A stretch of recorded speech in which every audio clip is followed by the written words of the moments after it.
E algo interessante que o incenso, ele tem essas simbologias, tá, como um elemento que atua no espiritual, no mundo espiritual, possui diversas funções, purificar e equilibrar a energia do ambiente. Ele representa a percepção da consciência que está presente em toda parte. Daqui a pouquinho, quando for falar sobre fumaça, tem uma questão de conexão de alma que precisa de fumaça para se manifestar, tá? Então, o incenso ele é considerado condensador de energia. Grave essa palavra, você vai precisar dela lá na frente. O incenso é considerado um condensador de energia, capaz de purificar ambientes e pessoas, ou contaminar, conforme for o uso. Transmitir pensamentos e desejos, ou seja, a oração, porque o incenso é um meio de transportar pensamentos, orações, mensagens. Tanto que a aromaterapia, ela é a arte e a ciência que visa promover a saúde e o bem-estar do corpo, da mente e das emoções, através do uso terapêutico do aroma natural das plantas por meio de seus óleos essenciais. Então, por exemplo, o incenso ele pode ajudar a relaxar a mente, diminuir a ansiedade, promover o foco. Óleos essenciais, por exemplo, de lavanda, eu até recomendo muito mais que incenso, tá? O incenso ele pode ajudar a mascarar odores indesejados. Agora, quando se acende um incenso, o que ocorre, pessoal? O que está acontecendo dentro do processo? Tem o elemento fogo, não é? E o fogo, ele é o quê? Um transmutador e dispersor. Tá vendo por que era utilizado fogo lá no tabernáculo? Passava pelo fogo. O fogo, ele queima os elementos. E, no caso de ervas, ele vai propagar isso, dispersar isso pelo ambiente, através do ar. Porque o que tem nas ervas, se você parar para pensar, além daqueles compostos onde que cada uma tem? É como se cada erva tivesse um código, uma frequência específica. Porque as ervas, elas recebem água, recebem o éter, ou seja, a eletricidade através dos elétrons do ar. Tem o elemento terra, as ervas recebem minerais. Elas recebem também um quinto elemento, que é o fogo, quando tem a questão do incenso. Porque ao adicionar o fogo, a erva ela solta tudo isso no ambiente, 5 elementos. E a fumaça, embora ela pareça que se dissipa de modo aleatório e sem padrão, olha que interessante, Samuel. Se você observar bem, toda vez que tem emissão de fumaça, quer seja uma bomba nuclear, uma bomba de fumaça, uma fogueira, repare como é dissipado a fumaça. Ela tem um movimento, ela tem um padrão. São de ondas ou espirais. A fumaça, ela parece ser algo aleatório, mas até mesmo dentro dessa questão aleatória, ela tem um padrão que ela vai se movimentar em ondas e em espirais. E aí, segundo o princípio de Lavoisier, a energia ela pode ser criada do nada? Não. Ele fala que a energia não é criada do nada. Ela não pode ser destruída, ela vai se transformando. Então, a única possibilidade que existe é a transformação de uma forma de energia para outra forma. Então, a lei de Lavoisier, que é uma das leis que reagem às reações químicas, também é chamada de a lei de conservação das massas.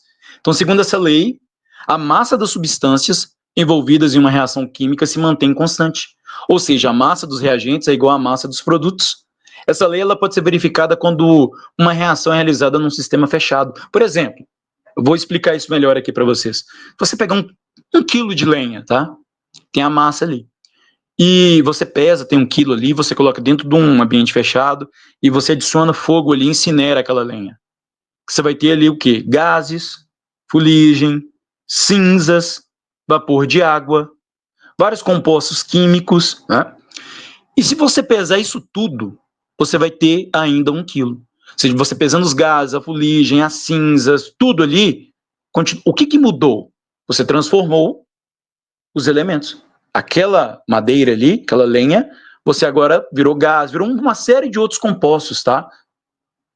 Então, em sistema aberto, pode haver perda de componentes. Júlio. Sim, pode falar, Samuel. Teve uma pessoa que colocou aqui, que naquele desenho dos elementos, alguém ela transformava. Agora eu perdi aqui o comentário. Puxa. Aqui, ó, no filme Elementos, a mãe da Faísca é um personagem lá, daquele desenho Elementos. Pela fumaça sentia o cheiro para saber se tinha amor.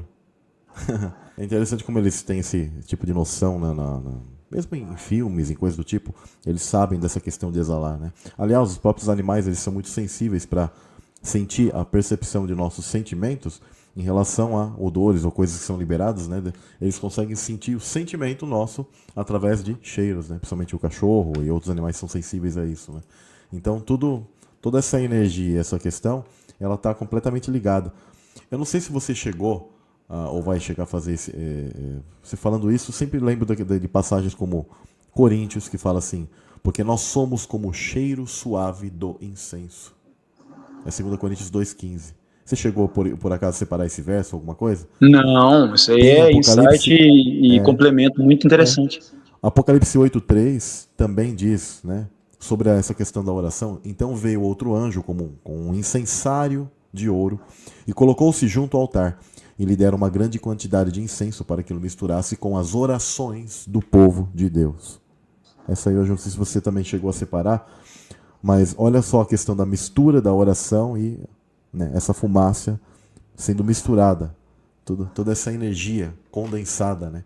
Nossa, é muito interessante essa questão do condensador de energias, daquilo que é colocado para Deus, né? Ele condensou aquela energia e ofereceu, colocou ali para Deus, e ele consegue absorver e sentir isso, né? É muito top mesmo. Esse conhecimento ele vai fechando tudo quanto é informação, até mesmo do mundo pagão, como principalmente do mundo bíblico. O mundo pagão ele apenas vai imitar aquilo que são os padrões bíblicos que Deus deixou como leis, né? Mas top demais. Pode continuar, Messias. O Judá aqui, Samuel, ele até falou, eu acredito que um dia inteiro de sacrifícios naquele local deveria atrair muitas moscas. Aí que entra a questão do incenso. Inclusive, moscas, pessoal, está ligada a entidades, Baal, Zebub, Senhor das moscas. Vocês estão conseguindo compreender por que Deus também colocava incenso, além de representar a frequência, pensamento, oração, levando isso para Deus, que era uma função sacerdotal, né? Certamente o sacerdote ele intercedia, ele orava, colocando aquela questão ali do povo para Deus no momento dessa queima de incenso e para afastar esses malditos, né, insetos que são consumidores de energia, parasitas, né, e são imundos, são cheios de vírus, fungos, bactérias, contaminam fisicamente, espiritualmente, né? E aí algo que é interessante que Lavoisier ele fala. Então a gente percebe que você tem a matéria, a massa, você adiciona energia, no caso aqui fogo, né? E você transforma isso em várias outras coisas, gás, vapor, fumaça, fuligem, vapor de água, vários compostos químicos que tem nas cinzas, tá? Na fumaça também. Mas será que daria para fazer o contrário? Sabe como você pegasse ali uma gravação de uma lenha ali sendo queimada no ambiente fechado e você desse o revés ali na gravação, rebominasse ali a fita, e agora você tem gases, cinza, vapor, vários compostos químicos, fuligem, e você vai transformar isso agora em lenha. Fazer o efeito contrário? Porque é assim que os anjos fazem, quando se manifestam aqui.